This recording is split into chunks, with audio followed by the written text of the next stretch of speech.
Hi guys and welcome back to the Noah Show. It's your girl Noah and I am here with the lovely Iseesumaiaa edits. How are you, beautiful? I'm good. How are you doing today? I'm alright. Yeah. What are you feeling like? You're like, A little bit anxious, but I'm okay. bless you. No, Yeah. trust me, it's like the first 3-4 minutes, 5 minutes, Yeah. it might be a bit ooh, but then after you'll be thinking, what the fuck? No, do you know what it is? It's just getting into the starting the conversation. Once it started, I kind of flow into it. I hear Just- it, beautiful. Yeah. Okay. I hear it. Yeah. How you feeling today? How are you? Alhamdulillah, I'm good. Can't complain. It's been a good day. We love that. Yes. How's your day? It's alright. It's alright, just living. I see you. Today is the first day me and Sumaiaa are meeting. I see your story on social media and it was so touching. And I was like, do you know what? Yeah, I need to have her on. Well, thank you so much for. No, man, are you crazy? Thank you, for even being comfortable enough to because really and truly, yeah, it is heavy, just reiterating it and then just keep telling it. So I thank you. Thank you. I You know, appreciate it. I appreciate ya. Thank you. Bless you, breathe. You're like, fuck. What did I sign up for? Ooh, shit, this seems like an actual interview. Does but it? I'm joking, but I'm yeah. sorry. No, it's okay. Do you know what we'll do? you know We'll what it start is? off with dilemmas. Do you know what it is? It's not even that. It's just Yeah. this is the first time I'm publicly speaking about it, so all of the support that I'm getting and everything is just a little bit overwhelming for me. I don't So blame it's just you. but I'm here to share my story so I can raise awareness. So yeah. You're a beauty, and let me tell you something. I'd be worried if you're not a bit anxious. Like at the end of the day, it is heavy, and you being overwhelmed is a natural feeling. Like it's so natural. It was something that you were dealing with for how many years of your life, and then finally when you speak about it, it's like wow. Like there's so many Me Too's, and there's so many, people that understand what you're coming from, and then there's so many people ready to show you love where when you were essentially going through this, you felt like the world was kind of silent and accomplices maybe even. 100%. So I want you to know, you're good, babes. Oh, thank you. Do you wanna start off with dilemmas? We can start off with dilemmas. I don't mind. Okay. Yeah, let's Yeah, do we'll that. get into okay, it. cool. Yeah, All 100%. right then, cutie patootie. Okay. Let's get go. into it. Let's So I've got people to send me in Okay. some dilemmas. This person said, hey girl, love your podcast and would love to get some advice. I'm a Muslim girl and my boyfriend is Christian. I know that's mad. I honestly love him so much. Sorry girl, I ain't laughing at you. I honestly love him so much and he's everything I could ask for. As a Muslim, I know it's difficult because our religious differences. Also, sorry guys, my dyslexic ways is showing. They said, shall I repeat it again, babe? Yeah, please. All right, they you can do said, that. hi girl, I love your podcast and would love some advice. So I'm a Muslim girl and my boyfriend is Christian. I know that's mad. I honestly love him so much and he's everything I could ask for. As a Muslim, I know it's difficult because of our religious differences. Also, I recently found out I am pregnant. I'm in a dark place and would love to know what's your thoughts and advice. Bless you, girl. No, and I don't mean this in no patronizing way. I wish just the best for you. It's a it's a sticky really- one still. 100% considering you're Muslim and he's Christian. Yeah. How does her family feel about it? Yeah. Are Let they us know, supportive? message us. Are they supportive? Would you need advice for? What does she need advice for? So she's saying she's pregnant right now. And she doesn't know what to do. And she doesn't she's in a dark place. She wants to know our thoughts and advice. So what I would say is beautiful. I want you to know this. I know you might love him like mad now. Look, I don't want to sound evil though. Focus on your baby. Focus on On you, yourself, on your pregnancy. yeah. Hope you have a healthy pregnancy, and I wish the best for you. And if he's seriously. such a good person, he'll be a good father too. Exactly. So if he's a good person and he's supportive, I wish the best for you. If he is not, I beg you, take care of yourself and do what's best for you and your child. In terms of your family, I just hope that they're supportive, and if they're not, then You're such a sweetheart, because yeah. what I'm about to say might sound harsh. Why? Like, just hear me out, beautiful, yeah? I am not judging you. Like, you know what I'm saying? Like, you know, look after yourself, look after your baby. But one thing I will say, if you are a Muslim and you really believe in God, do not jeopardize your religion. Do you know what I mean?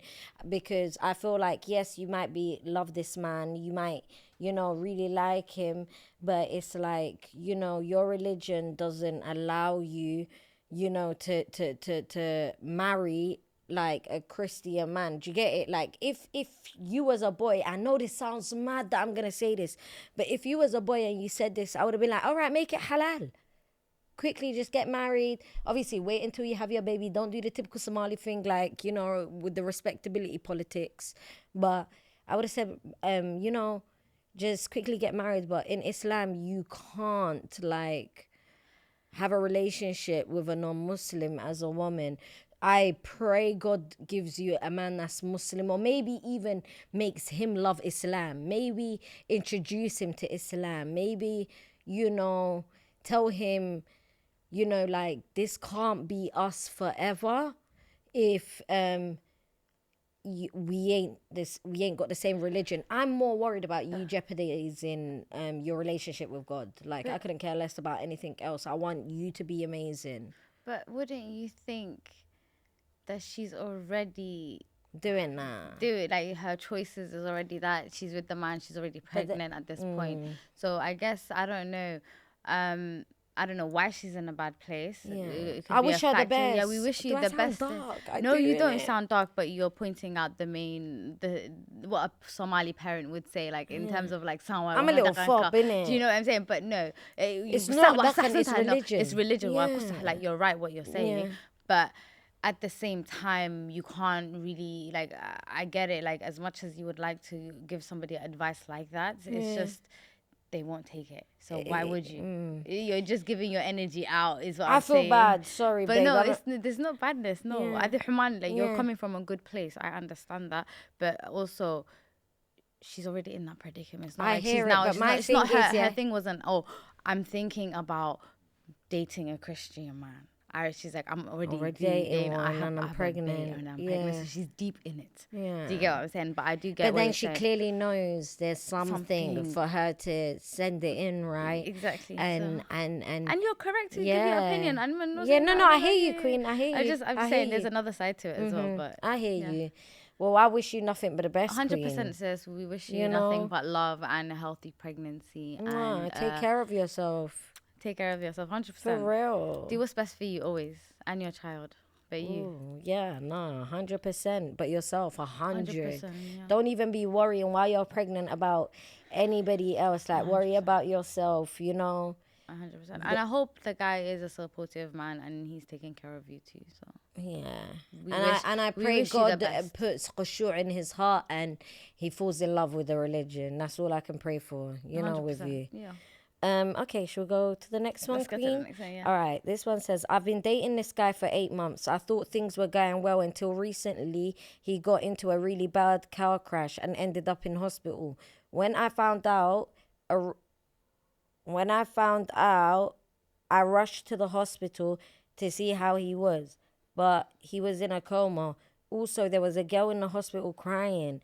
It turns out to be his wife. I'm angry and I changed my number and blocked him off all socials. It's annoying because he applied pressure and basically I lived with him, so the maths ain't mathing. I'm livid. What do you think I should do? Wait for him to come out of hospital. If he's got a car, put sugar in like the back of the car, you know where the vroom bit is, yeah? Put sugar in there, stuff it with oranges. Just put water down the Boil petrol bit. eggs, throw out his window with some non-boiled ones. What else, Queen? What's your advice? He's a cunt. No, but she says she doesn't know what's going on as well. So if you can find out what's going on, find out. It's his wife, she said. No, but she said she was living with him as well. So the math ain't mathing, is what But she why said. is a married man Living away from his wife? Do you get what I'm saying? So figure it out. So she could be an ex-wife. They could be separated. So please don't go like. Yeah, but why is a separated man out here like go get a divorce first? Something, marriage, it takes some time. Imagine, It takes babe, imagine you're her, yeah? You find out your man's in a car crash. You rush there. Yeah. You live with this anyway. This is why, yeah. This is why I don't bring no man near my gaff, Like, bro, don't piss me off. And then my man, yeah, bastard, yeah. He then, yeah, he gets into an accident. He's in coma. I'm distraught. I go there and a wife's there crying. I don't even have no rights right then. Exactly. I have no rights. But imagine she's an ex-wife. What then? And then she's now crying because. But she said the wife. So if it was an ex-wife, she could have said his ex. The thing is that she's getting the information from the girl herself who's crying. Girl, do you get what I'm saying? So you don't know what's actually going on, but I hope that for his sake and your sake, for his sake and the best of your sake, if that happened, babe, yeah, you would go digging and find out if that's his real wife. So I feel like she did the digging. She found out that was the real wife. No, but she said that the math ain't mathing as well. Yeah. So think of it, they're living together, and then she comes to the hospital to find out. But these men can juggle. You know what it is? Men are disgusting. They can juggle. Mamas, I'll tell you, get your lick back. You know what I'm saying? Run right now, because there's too much red flags. Go have a sit down with the wife and find out what's going on, my sis. Seriously. Me, I'm paranoid. I don't trust these niggas. I'm calling the girl up. Excuse me, what's going on? Yeah, you're the wife? Yeah, how long? What's going on? What's the situation? So how come he was living with me? I would ask, are you dumb? Like, well, how come? Explain that to me, because the guy is not even here. He's in a coma. But this is what I want to tell girls, yeah? This is why I rate Whitney from Love Island, yeah? She refuses to move in with Locken until she gets married. I'm heavy on that, bro. Like, I know a lot of people say, yeah, you don't know the man before, you know what I'm saying? You live with him. But respectfully, bro, like... And I'm not trying to pop her down. I'm not trying to pop you down, Queen. I'm just saying, yeah, these men know how to have their cake and eat it. No, they want to get them like why would they buy their milk when they can get the whole cow? Like, do you know? Like, imagine like it has no good. Yeah, you playing wife and home with a man. Trust me. Look at Clarence and Queen Niger. Yeah. Ooh. Ooh. Do you know what I mean? Apparently he's got another thing pregnant. Yeah, but I know I love Chris Sales though. Chris Sales is not here on being an absolute full of comedian. That's tea for me. That is tea for me. All right then, bow. This is gonna be the last one, yeah, babe. Okay. Yeah. Go. All right. My boy is a serial cheater. He is married with 3 kids. His wife is such a sweetheart. She does everything and anything for him. I let him know all the time what he's doing is wrong, and this shit would eventually catch up to him. She nearly found out and asked me. I had to deny it because it's haram to break a marriage. But I couldn't help but feel guilty, as my morals do not line with what he does. Right now, he's in Dubai with his girlfriend, and he's married. This is why I said the last dilemma. Who is this? Who is this? Who's bringing this? Is the sister? A boy is bringing. Oh, is this boy? He said my boy. Oh, okay, go on. He said my boy is a serial cheater. Okay. And is married with 3 kids. His wife is such a sweetheart. She does everything and anything for him. Yeah. And she's confronted the boy before, and he's denied it because it's haram to break a marriage. Oh my God! But that's your lie. I've committed hella sins, hella times. No, but you're lying. Like, I think. He's saying he's in Dubai right now with his girlfriend. Bear man do that though. Bear man. He should have just told, but then he should have just told from the get-go after being. I think so, because you're saying it should have been a marriage, but do you think a marriage will still stand if a man is cheating on his wife? No, it doesn't. I don't think so. So when you're thinking of it like that, I do understand when it's like something a bit small, but cheating something huge. And he's now in Dubai with his girlfriend living his best life, and the wife is at home with the 3 kids. Come off it, my boy. You should have did better. You should have did better. For real. 100%. You definitely should have snitched. Yeah, you should But have. like these boys have that that Loyalty thing, yeah, thing like where you can't even if my nigga's wrong, he's right type of No. mentality. When somebody's wrong, you need to call them out for either if they're hurting But I somebody would never else. tell people no more. I used to back in the day, right? Yeah, but bitches will flip it on you. Like they'll start telling you, oh yeah, you like my man. Or I used to have girls when I was younger, baby, yeah, and I go turn ups and that, yeah. Remember, like when man are a bit noncy, like they always love the younger things and partying with them. So 100, I'd be out and about, yeah. I know in my teens partying with these older guys, and their wives will holler me, asking me, what is my man, like, is my husband cheating? And I used to snitch. And then a few of them used to flip it back on me. Or their men will come to me, try fighting me and that, like. And now I'm like, I hear nothing, I see nothing. You know what I'm saying? Like, it's none of my business. I can imagine. I have a little story. I remember this is years ago. I had a house party at my house. Yeah. Mandem came through, and one of the mandem was married to one of my good friends. Okay. And he pulls me aside, and this is in my own house, pulls me aside and says to me, hey, Iseesumaiaa, whatever happens in this house stays in this house. Yeah. I said, young man, no. Are you fucking dumb? Are you like, what are you on? So I said to him, no, what do you mean? If you're respectable tonight, whatever stays here, well, like whatever happens, it stays here. But if you're not respectful to you, your wife, and everybody around here, I talk too much, bro. I'll say whatever happened. And what did he do? He started moving to one of my other friends. And what did I do? As soon as the party done up, I called up my brethren. I didn't even call up my brethren, as well. But then he violated on another tip where he stole something out of my house. And I was like, okay, you want to be like that? Cool. Called up the wife and I said to her, excuse me, you know what? Your man was up in my house and then he ended up stealing something out of my house. Yeah. That's what he's on. And she was just like, oh, okay, thank you for letting me know, Iseesumaiaa. Oh, I appreciate you. Da-da-da. And then 2 days later, she calls me up and starts threatening me, saying, oh, you're this and you're that, and you're a hoe. I'm gonna walk for the henna. They and all of these things, they try to flip the whole situation onto me. And I said, excuse me, I have a whole video of you lot screaming, what are we, Ciroc boys?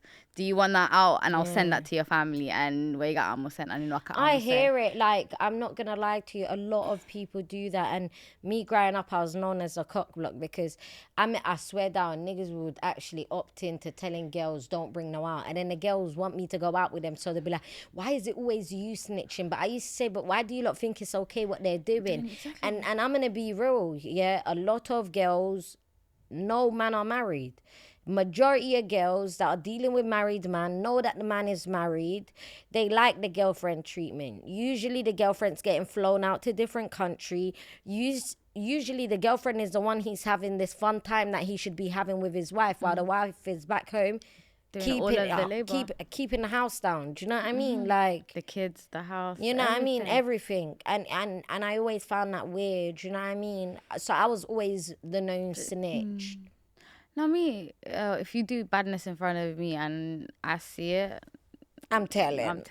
I hear it. Are you dumb? I hear it, queen. No, but yeah.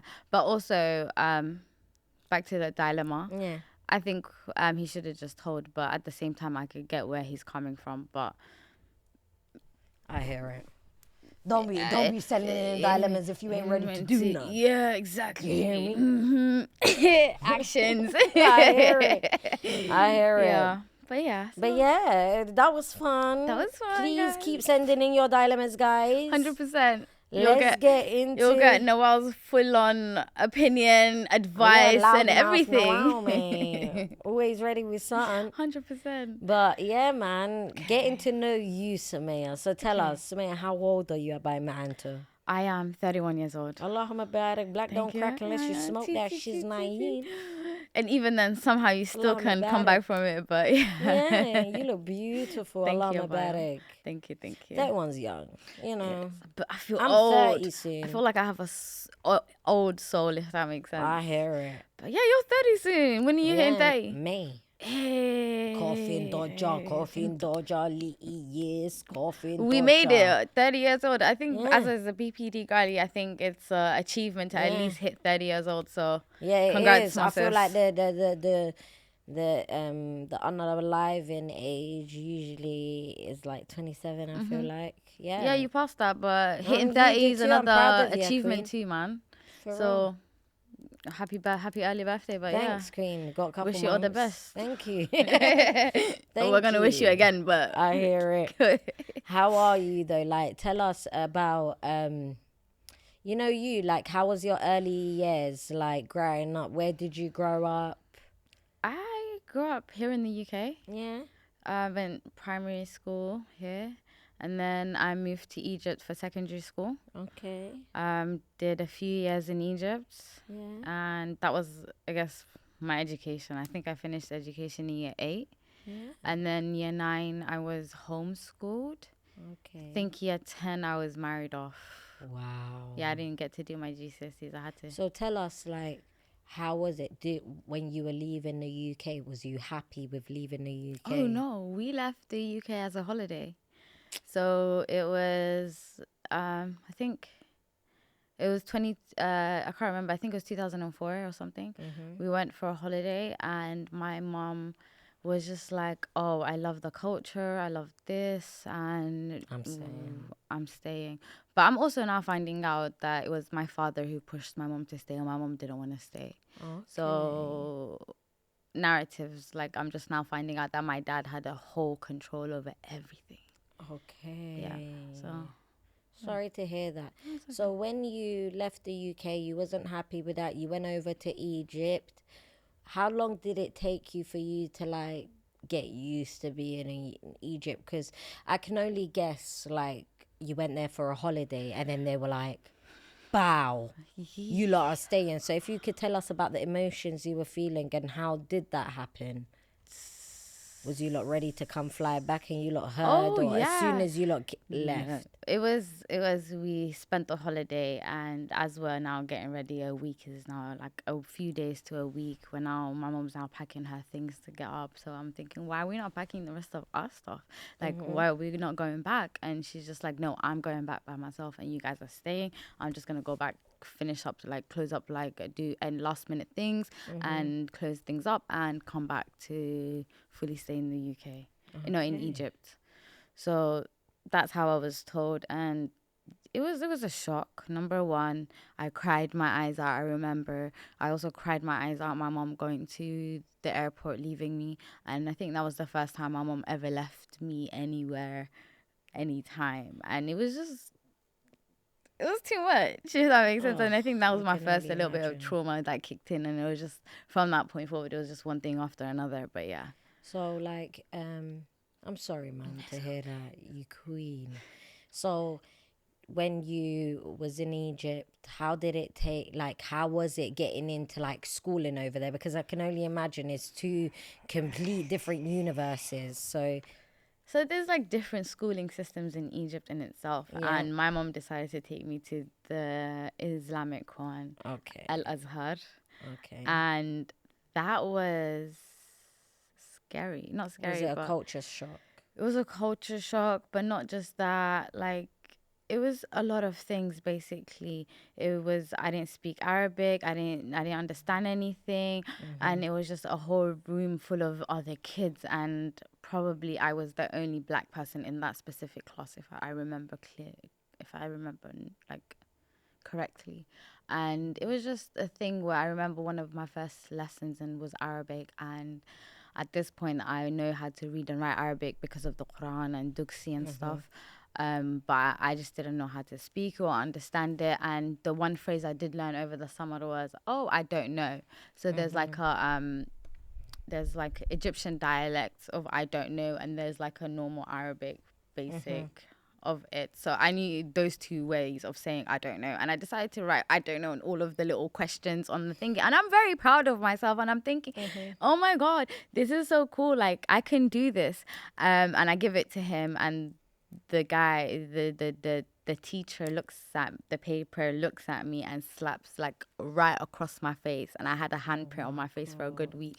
And that was my first time, like, not my first time, but Duxi happened, but it wasn't, that was the first time somebody physically hit me so hard outside of in school. So it was just like a shock. Like, and then from that point forward, it was just One after one the after the other. Like, if you didn't learn the Quran, you would have like a Quran lesson that you would need to like learn off the top of your head and then recite it back to them. And if you didn't know it, you would get beat. It was just too much, a lot of things going on. Yeah. And there was like, they were teaching you a lot of things, and it was just abuse. Like, anything you don't know, get hit. You talk too much and you get hit. You get hit. There was nothing as detention. I'm so sorry, man. So, how old was you, would you say, when you first started? And then when did you stop going to that, like, school? I did the first year there. And then my mom, as soon as she kind of saw I was struggling and I was just getting beat left, right, center, she decided to change up the schooling. Okay. And then put me up in like a language school where some of the lessons were in English In and English. some were in Arabic. So at least after the first year, things kind of was a bit more easier, and she took me out of the whole Islamic side of the education. Okay. Yeah. So, when you were like over there, could you tell us about like how is it with the experience with the Egyptian people over there? Because I know a lot of people that have lived in Egypt say they are quite racist and they call you abid and words like that. What does abid mean again? It's like Slave. a black slave, right? Slave. Subhanallah. So they're very racist. Yeah. I assumed, because I grew up here in the UK, and I grew up here in the 90s, so you can imagine the amount of racism here in the UK. I assumed because I was going to an Arab country and because they were Muslim, I wouldn't experience racism there. And yes, you experience racism there 24/7. You're the black person, you're the scapegoat. You're called chocolate. Like, that's the first thing. Like, imagine chocolata. They'll call you this and that, and it's just. And they feel like it's endearing when in reality it's just like yuck. No, ick. they use it like as kids, like I was a kid at the time, so it was kids calling you chocolata because you're black. Yeah, and it was just like, oh, we're gonna cuss you out because you're black and da da da. So I remember the school, there was like so much tension and in my school there was like a lot of Somalis that used to go there from like all like London, America, Canada, just all over the world, like just in Egypt in my school. So there was a lot of tension between the Somalis and the Egyptians, and I remember there was a specific day in one of the school years where it was right at the end of the school year, and it just turned into a whole fight where Egyptians are fighting Somalis. Anybody, you're just grabbing up somebody and just going in it. And it was just crazy. And I remember it started off with two boys, and the two boys were American, and their mom lived right next door to the school. So the Egyptian boys decided to start like bullying them, pushing them around and just shoving them, pulling their shirts, just doing crazy shit to them. And their mom saw that from like her balcony, because like she was literally just lining up her washing clothes and putting them on the line, and she sees that and she literally comes outside with the broom, comes into the school and starts beating on everything. Once like all of the kids That mama don't play. She don't play. As soon as like she saw like the kids and everybody else saw that she's doing that, everybody just started like fighting for themselves, and just it turned into a whole squabble. Like everybody got kicked out of that school that year. Wow. Yeah. I can only imagine. Yeah. So, how old was you when you stopped schooling, and how did that happen? So how do you go from a young girl that's in schooling, you're stripped from everything and that is wrong, but when did it change? When did your life take the dramatic turn? I think things changed for me mentally, behaviorally, and everything. It was when FGM was done to me, and everybody just like, I think the females in the family just held me down and just let it happen. And from that point forward, I just started, I just changed. Something broke in me, if that makes sense. And I started having issues, and that's when my anxiety kicked in, and I would have like a lot of different things going on. So from that point forward, because I have ADHD, and because I was really hyperactive and all of these things, they just assumed there was something else going on. She's horny, It's just something that they say. So it's just like, oh, let's get her. And then they started grooming me. this is what a wife is supposed to be. You need to cook, you need to clean. And how you old need to was you I'm at when 12 this at this happened? point. So FGM happened to me at 12. And from that point forward, it was just an array of things. So I am going to school and I'm doing these things. But at home, I have to cook, clean. I'm being talked to. I'm being giving all these different lectures of what's going on. Like, and it wasn't just my mom. It was more time. My mom wasn't around at the time because she was back home in the UK. It was aunties and people, like people that were supposed to take care of me, are doing this to me. So it was just a bit. So they were grooming you into the idea of marriage from the Yeah. age of Yeah. 12.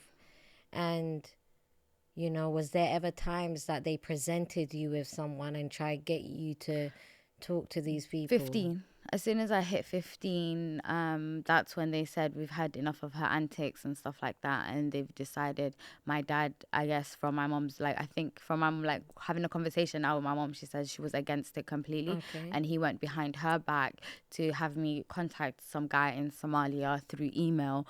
I exchanged maybe one email with them to say that I wasn't interested and this is not something I wanted. And that was that. And I thought that was where the sheko finished, like the story finished. But no, eventually it just turned into a thing where they said, hey, we're going to Dubai for your 16th birthday. We're going to celebrate it. And from Dubai, they took me to Somalia. I'm so sorry, beautiful. I'm so sorry. So when you were 16, this was when they married you off to this guy. Did you have any inkling, or was it like your wedding happened without? Because I know a lot of women, they don't even know it's happening, or like, how did it occur? So from the moment that I got taken to Somalia, so it was me and my brother at the time, and my dad took us to Somalia with him. So at the time, my brother says that he knew that we were going to Somalia from the initial, when we were leaving Egypt, but I didn't know that. So where did he tell you? My dad is very manipulative. So in the whole thing, that he made me be this very problematic person in terms of my mom, my siblings, and everybody else. So he used everybody against me. So I could never say anything. Everybody already had an idea of who I am because of his ramblings and his I'm sorry, Mom. lies. It's okay. So so he didn't know. So he hated me at that point because he thought he was being taken to Somalia because of me. Okay. So he had his own things going on. But it was a thing. Anyways, we went to Somalia and we were put into schooling, and we were in schooling for 4 weeks, I think a month. And I think the 4th week or the 5th week, he decided, I come home from school and there's a man sitting in the house and he's telling me, yeah, have a conversation with this man. And he left me, him and my brother. 16. I'm 16, and he left the house he left me in the house with the man alone, and him and my brother left.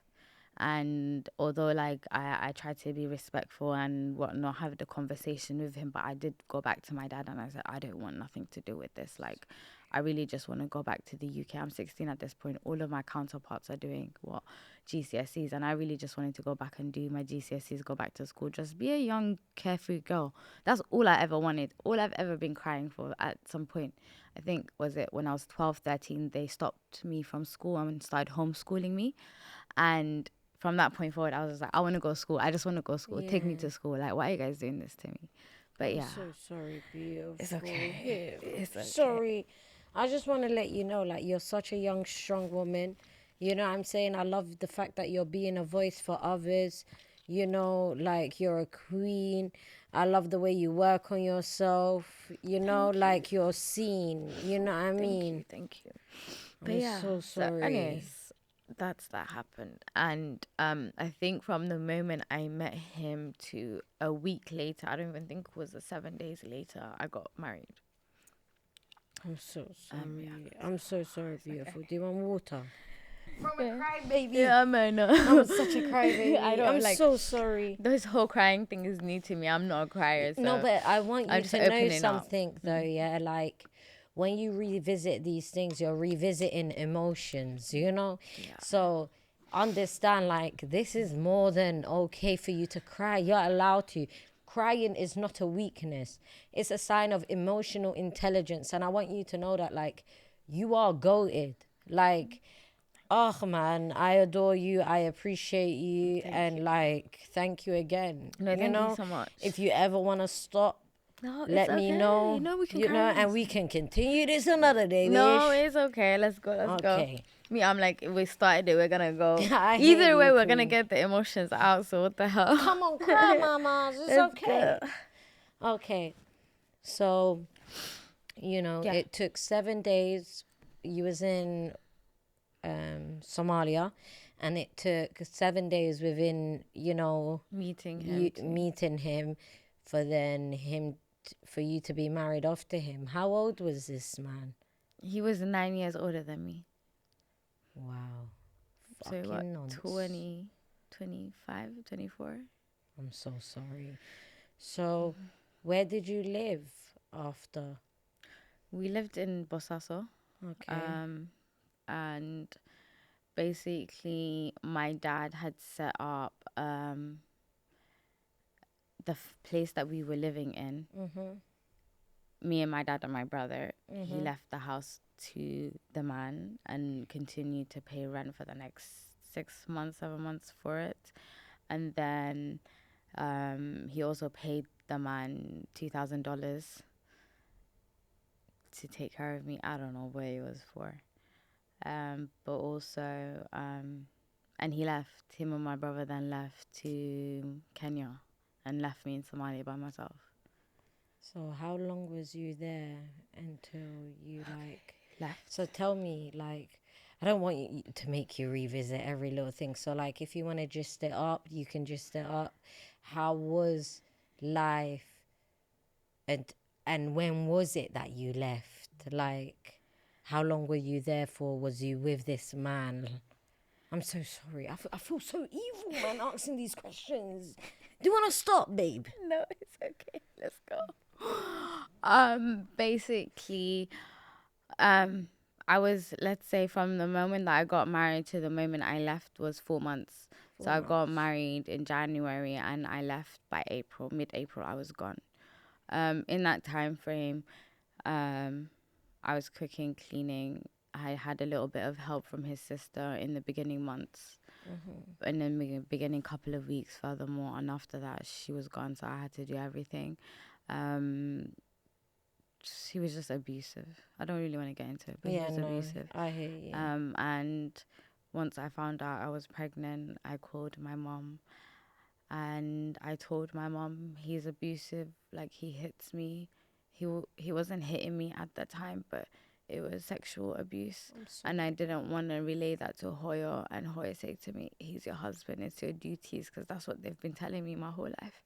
So I just didn't want to say that. So I said, Hoya, he hits me, he physically abuses me, and he shouts at me. Like, I just said other things. And my mom felt sorry for me, and she's just like, no, that's not going to continue. So without letting my father know, because she was back in the UK at the time and he was in Kenya, she booked me a flight and I got to leave. So that's how I left the first time. Sorry, man. Yeah. That's it, basically. Well, I want you to know, you're a queen. You know what I'm saying? Could never fucking do a day in your shoes. You know, you're a beauty. Wallahi. I may not know you. You know what I'm saying? And today may be the first time we're meeting, but I just want to tell you, you really inspire me. You know, you're such a beautiful woman inside and out. You know? So when Hoya got you out, she got you out.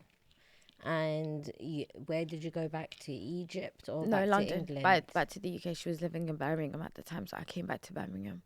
I was pregnant at the time, so I had my child. And once I had the child, during that period of time before, I was about 6-7 months at this time, September kicks in and school starts back up. And what did I say? You're in the UK, good, you're not gonna stay in the house. You need to get yourself back into education, so college, and you need to do GCSEs, no BTEC, no none of that. You need to actually do GCSEs. Go sit it down.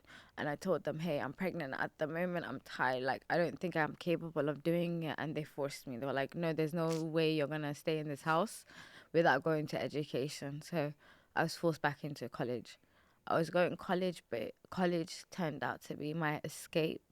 So I would just go there, vibe, chill, just have a mock of about this time, and then come back home. Once I had the child, somebody found out that I wasn't really going to classes and stuff, and my parents got told, and then they decided it was time for me to, because I was also struggling with bonding with my child and Hoy was taking care of the baby. So they said, because of all of that, that I need to then be going back to my husband in Somalia because the baby needs, like, I was gullible. I was a gullible 16-year-old Yeah, at the you're a time, or baby. You're a 17, baby. 17 at the time. And they said to me, the baby needs its father. I don't know why you're here. Go back to Somalia. Like, you're not going to college here and you're just wasting time. Like, we're hearing people talk about you. Yeah, no, you're not staying here. You need to go. And also, like, they also lied to me, which they said that we're gonna go to Somalia first, but we're also gonna go South Africa, gonna go check it out. You know how we get it, like change the scenery up for you because you're struggling. You know, they just made it seem like they were doing It was something a good. good idea It was for a good you. And idea you're for a me to kid go. that's been groomed from the age of 12 into believing this is your duty. When in reality, you mucking about is being a 16-year-old. You living that life. I swear that I just want to validate you. Like, I want you to know you're valid within every feeling you feel, you know? 100%. Anyways, But do you want to take a break and we can go back to this? I need a little. Okay? We'll take a break. They then take me back. Now Hoya goes back with me, so I'm feeling a little bit more confident because Hoya wasn't there the first time. So Hoya's there with me, and my sister's there also, and it's a family thing, so I don't feel lonely. Like, my family's here with me, so I'm not mad. And eventually, we're in Bosaso, and Bosaso gets really hot in the summer, 40 degrees plus. So my son couldn't hack it. He was getting heat rashes even before summer fully kicked in. So Hoya looked at it and she's like, "Oh, Bosaso majority karna we need to leave. Like, we need to leave. So you go down to Garowe, and I'm gonna be behind you a week because my granddad was with her at the time when he was trying to go to Umrah in Saudi. So she was like, his flight's in like 5 days. As soon as I put him on a flight, I'm coming down to you. I said, okay, cool. I said that also you're gonna be staying with his mom and his sister, but he's not there at the time, the baby's father. He's not there at the time. So I said, okay, that's fine, Hoya. I'll go down there for the 5 days that you're there. But once you come down, do you promise that we're going to get our own place? And she's like, we're going to get our own place. Don't worry. We're going to sort it out. I said, okay, that's fine. I'm more than happy to do that. So I come down. I make my way down to Garowe. Even on that trip, it was just a horrible trip because there was floods happening. So initially the journey takes 6 hours. It took us 12 hours to get back into Garowe. We get to Garowe, everything's moving dandy. 5-6 days go past, and I decide to call my mom. I call my mom. I'm on the phone to her first thing in the morning as soon as I wake up. And I give her a call to say, hey, Hoy, what's up? What's going on? And she's just in a really loud place. And I'm asking her, Hoy, why are you like so loud? Where are you? And she tells me I'm at the airport. I was like, oh, are you taking a Awoa there to fly out today? And she's like, no, Awoa flew out yesterday. I'm flying out now to go back to London. One of your two brothers is really ill and he needs a surgery. So, and I was like, what do you mean? Are you going to leave me here by myself? And she left. So sorry. Yeah. I'm so sorry, man. Anyway, so once she left, I stayed down in Garowe for a couple of weeks. I met one of my other cousins who was from Sweden at the time. And I also I was like, my mom's good friend was living in Garowe at the time, and she had a nursery. So she got me a job at the nursery to become an English teacher. So I was just passing my time and just keeping myself busy being a teacher in the mornings, taking care of my son in the evenings, and just vibing, basically. That's what I was doing for like about 4 weeks until he comes back from Hamar. And at this point, things just got tits up, basically. and he's on a vibe that you're still my wife, Okay. and he's trying to get sexual. And I was just like, no, I thought we got divorced. Oh, sorry, I forgot to say. I thought I had got divorced a few months prior to me going to Somalia. So as soon as I had the child, while I was pregnant, I asked for my divorce to say, hey, I would like to get divorced. But the family said to me, oh, a pregnant Muslim woman can't get ask for a divorce or get divorced while she's pregnant.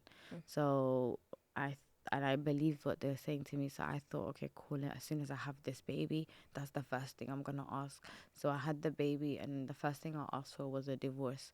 And I told them my parents. My parents called him up, had a conversation with him, and he said then put Sumaiaa on the phone. He puts me on the phone to find out. And I said to him, hey, I want a divorce. He's like, is that what you want, Sumaiaa? Are you sure? I said, 100% I'm sure. And I thought that's how I was divorced. So for me, in my mind, I'm already divorced. And I now come down to Garowe only to find out what? 4 months down the line that I'm still not divorced, that I'm still married to the man. I'm It's so just, sorry, it's just a man. shock. It is a shock. It is a shock. I can even sense it off of you. Like revisiting it is such a big thing to you. I'm so sorry, man. So like, how long did it take you? Because I don't even want to get into it that much. How long did it take you to finally get out? And Couple of weeks from this point forward as well. So it just happened. The second time was less than 5-6 weeks.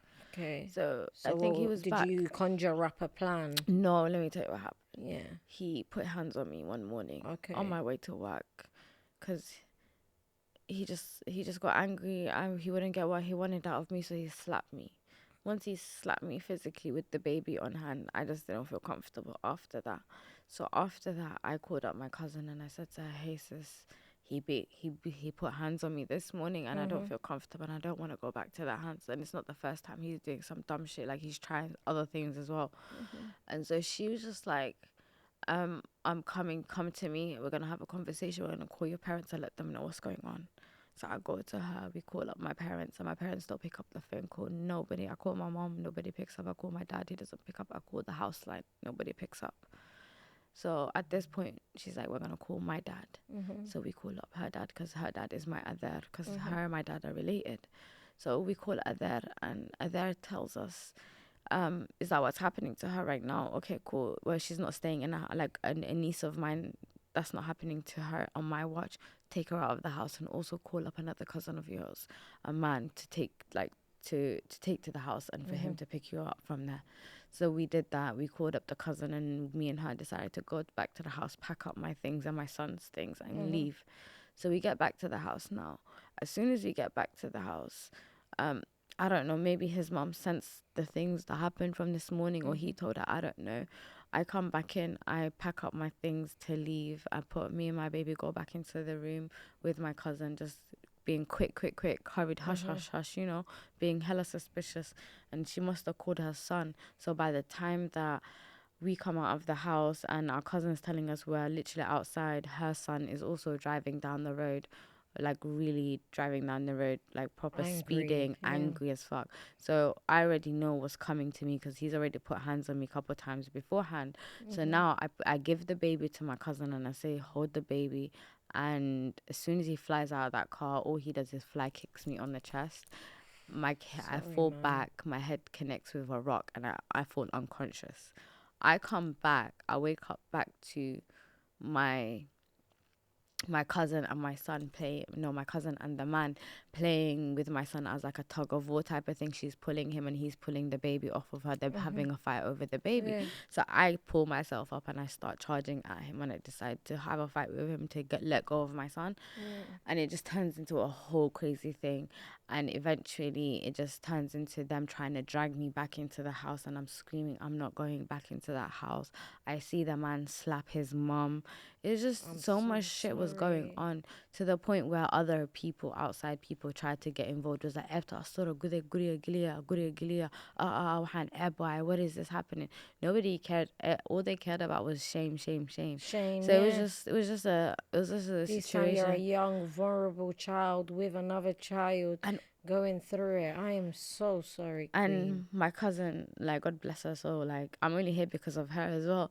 Um, she sat on top of me because they decided to pick Yeah. me up. She's like, she put like more weight on me so that they Yeah. couldn't pick me up and take me back into the house and drag me back in. Mm.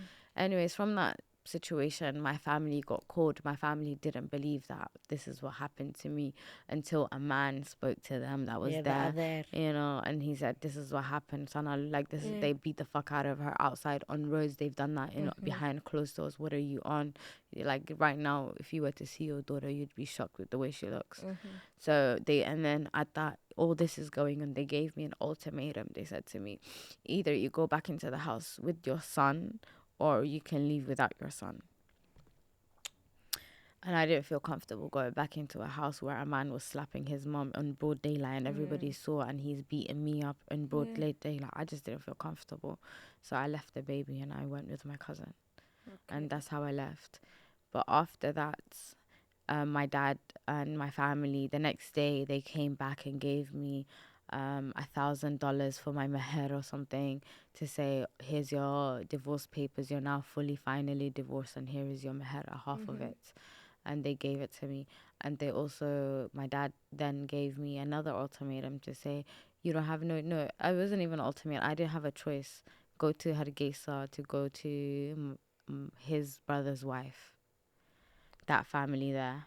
And that family, that woman is an absolute horrible witch. I'm so All sorry. she ever did was just lie about me to back to the family, to the point that my dad calls her up and tells her, hey, Samaya, I'm gonna now take Samaya, considering like she's not calming down and she's doing all of this messed up fuckery things. I'm now gonna take her down to South Somalia, marry her off to Al Shabaab. Yeah, that's when my I'm mind so went ding, ding, sorry, ding. man. No, a second time, fuck no, that's not what's happening to me. So also during this like 3 month period that I was in Hargeisa and I was staying with this Edo, she basically kept telling me story after story after story about, oh my God, um, this is what happened. This person went to the British embassy and they helped them back, and this girl did that, and this boy did that, and all of these other different stories. So she's already implanted that I need to now go to the embassy and tell them my story. So I've been looking at different ways, what I'm gonna need to do, where I'm gonna need to go, and do all of these things. But also, my dad is planning to come down to Somalia too. So I've got, from the moment that Crunch time. I'm Yeah. on like literal crunch time. So like from the moment that this lady leaves, and they're watching me 24/7 as well. So from the moment, and the lady was supposed to go back to Ingriska. So from the moment that she's left to the moment that my dad came was 24 hours. I had 24 hours to get the fuck out of the city, and I did. I had to. How did you do that? So during the time in the summer, I was going around exploring the city. I was also finding about stops for cars, buses, and stuff like that, main hubs for them where they're going and stuff. And I also found out that the border for Wachala, the border for Ethiopia and Addis Ababa, where it goes out from and where all of these things go. So I had went and booked a car to go to Garowe, back to Garowe, because I'm in Hargeisa at this point, because I needed some time, because I didn't know exactly what I was doing and I just needed to kill a bit more time. So I went to Garowe, chilled in Garowe for a week, and then from Garowe I decided to come back to Hargeisa for the one night and then come down to Wachala, where I had couple of a boy. Okay, when I was in Garowe, I stayed with a girl and her friends. And her friends basically said that she had a sister that lived in Ethiopia and that she would hook her sister up with me to help me out because they felt sorry for my story and stuff. Okay. So because of that, I said, okay, cool, I need help getting to the embassy, and they were going to do that. So I needed to go meet them at the border in Wachala, which is about a day, 12 hours away. So I did the journey again, and I went from Garowe to Wachala to go meet them. So I met her, and the girl comes with her boyfriend. And I walk across the border, Ethiopia, walking, and we jump on a bus and we make our way into the main capital city, which takes roughly about 36 hours probably from where we was. Wow. So at this point, we then went past the guy, her boyfriend. He lived in Jigjiga, which wasn't very far. So we went past his mom's house and stayed there. And the guy just started trying to move to me, touch me up, do all of these things. So I was just trying to keep a distance from him. And it was just horrible, basically. Do you know how men are? You're just trying to fend them off. And then we get to a point where we get to their house and they live like, say, Reading to London. They live. They don't live in like the capital city. They lived out on the outskirts in a little town. So we're at their place, and one morning she decides to go out and lock the house from lock the house from outside and left to go food shopping. Who does she leave in the house? Me and him. Had I known, I would have left with her because I never wanted to stay alone with that man. Next thing I wake up to is him trying to touch me up. I fight him off, and it turns into a whole thing where I'm fighting him off for a good while to a point where he literally knocks me out and pins me down and then rapes me. I'm so sorry. I'm so sorry. Inna lillahi wa inna ilayhi raji'un. I'm so sorry, sis, that happened to you. But anyway, so once that happened, I was just like, I can't stay another night here because they're gonna do the same shit again tomorrow. So I got on their ass and I said to them, we need to get to the city now. Like, I can't stay another day. What am I gonna do? I need to get to the city now, like embassy. So that same evening, we came out to the city. They booked a hotel for the city, and the next morning they took me to the embassy. And this is where things kind of get a bit twisted. All I had onto my name at the point was like $300. And what they did was I left all of my belongings in the hotel room. It wasn't even a lot. It was just a little, side bag, a little side bag with all of my things in it. That's all I had. I had maybe like 3 plain changes of clothes. Not a lot, just bits and pieces. And they stole that bag. And I had like a phone in there. They stole it too.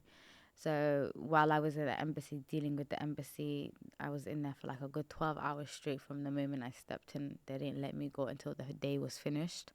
So by the time I come out, I come back to the calf that they were I thought they would wait for me, but they weren't there. And then I thought to myself, okay, they may have went back to the hotel because it's been a long day, So I come back I figure it out. I don't even speak a lick of Ethiopian language, whatever language, Amharic. And I'm thinking to myself, how am I going to get? But I do remember, like, I'm really good, like, with memories and stuff, locations. So I kind of figured out where there was, like, the area. And then I figured out the hotel after a while, after some time. And then I get to the hotel, come to the lady, and I ask her, hey, where's the room? And the room is empty. There's nobody in there. And I said to her, hey, my bag was in there. Where's my stuff? And she was like, it's not in there.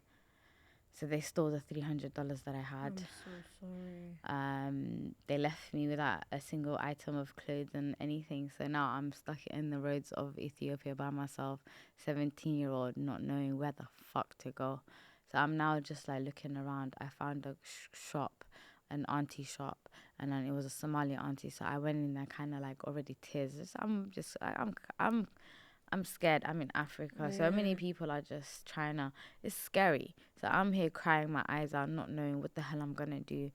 I'm stuck in a foreign country, and I say to her, Habarir, I need help in Somali. And the first thing she does, like, get the fuck out, shush. They even want to talk to me. So I was just like, okay, cool. Well, she did that. Another shop did that, I think. And then as I'm just wandering around now, thinking to myself, these Somalis are Hasidin. Like, what's going on? Wow, a young girl and I'm so sorry, man. I come across a Somali man that's from London. And I hear him on the phone speaking in English. And I kind of run up to him and I was like, hey, I'm in a predicament. Can you please help me out? So he helps me out. He gets me a hotel room for the evening. but he himself says, I can't stay here myself. I need to leave back to Hargeisa.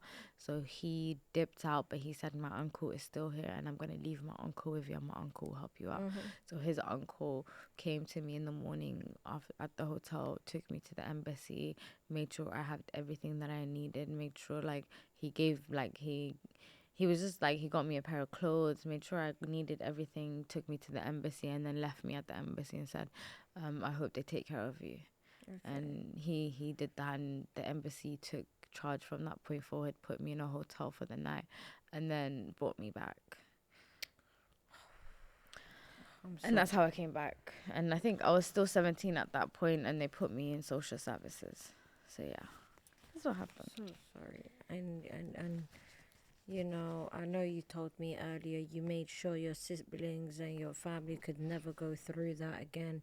And I commend you for that, because the amount of empathy that takes, you know, for you to be taken advantage of majority of your life and you to still be an empath. And the reason why you share your story today is to make a difference and one day be able to start a charity.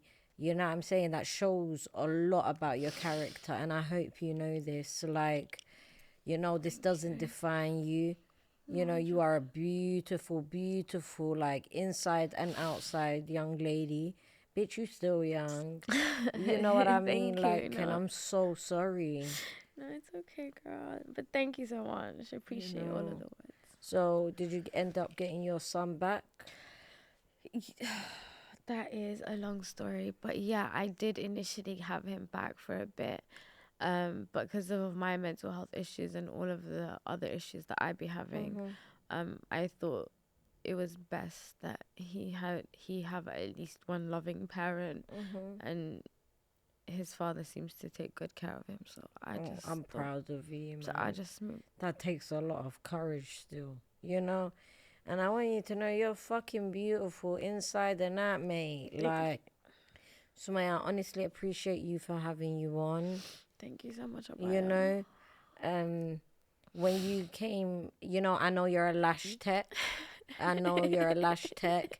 I know, you know, you've got a YouTube channel, guys. You best run up her YouTube. Everyone go there, go subscribe. It's Iseesumaiaa Edits on all platforms. It will be down in the descriptions. You know, like, I honestly appreciate you. You know, a lot of the time that I used to sit around, the reason why I do this and I like to share people's stories and that is because I used to victimize myself for a long time and act as though fucked up shit only happens to me. But unfortunately, we live in a messed up world with evil groomers, narcissistic people. And, you know, like, I hope, you know, you're a voice for the voiceless. You know what I mean? Like, I see you, I overstand what you've been through. I can never fathom it or put myself in your shoes, but I overstand. Like, I want you to know you're valid. And, you know, with you being emotional, that I know I said it earlier and I'm going to say it again, it shows emotional intelligence, you know. No, 100. You was a child that was suppressed and you're healing that younger you know. 100%, you know. Thank you so much, man. You're welcome. Thank you for having me so much. It was really a pleasure. But I cried throughout the majority of it. Bitch, cry. It's like I'm a cold-hearted bitch. No, I didn't cry. Ow, Allah. Oh, no. I'm just kidding. It's okay. But why didn't I cry, bitch? It's okay. I should have. Sorry. It's okay, girl. Oh, girl. Oh. You haven't taken your meds, Manta, have you? No. Exactly, that's why. It's like, I'm not in tune. It's like, you know, I like the fact that, you know, you're open about your mental health as well. And, you know, because of people like you, I always big up my friend Nisrin. Like, because of her, I was able to, like, not be embarrassed about having mental health and that. But, like, I honestly appreciate people like you. You know, BPD does not define you. And unfortunately, it's not something you put upon yourself. It's due to the trauma you went through. So you are valid within every feeling you've got, bitch. If you don't like someone today and you love them the next day, how the fuck is your life? 100%. You know? 100%, sis. Thank you so much for coming on, No, Queen. thank you, Noah, for having me, and I appreciate you, seriously. No, I honestly appreciate you. Go and follow her. Best friend. I'm joking. Follow her. Make sure you lot are, man. You know, it's been a good one. We'll make sure to have you on more. 100%. And I definitely want to start doing panel chats, you know, where we can talk about these important subjects, you know, 100%. have a mixed panel of people and just, you know.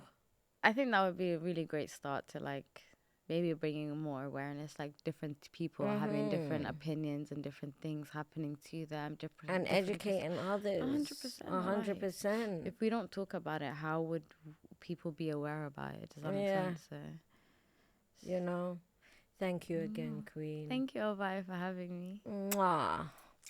Guys, thank you guys for watching. Please like, comment, and if you ain't subscribed already, make sure you're subscribed. And make sure you go right now, as I'm talking, scroll, go to the descriptions, click on Iseesumaiaa edits, subscribe, share, like, watch, and yeah. Thank you guys so Thank much. you, beautiful. No, thank you so much.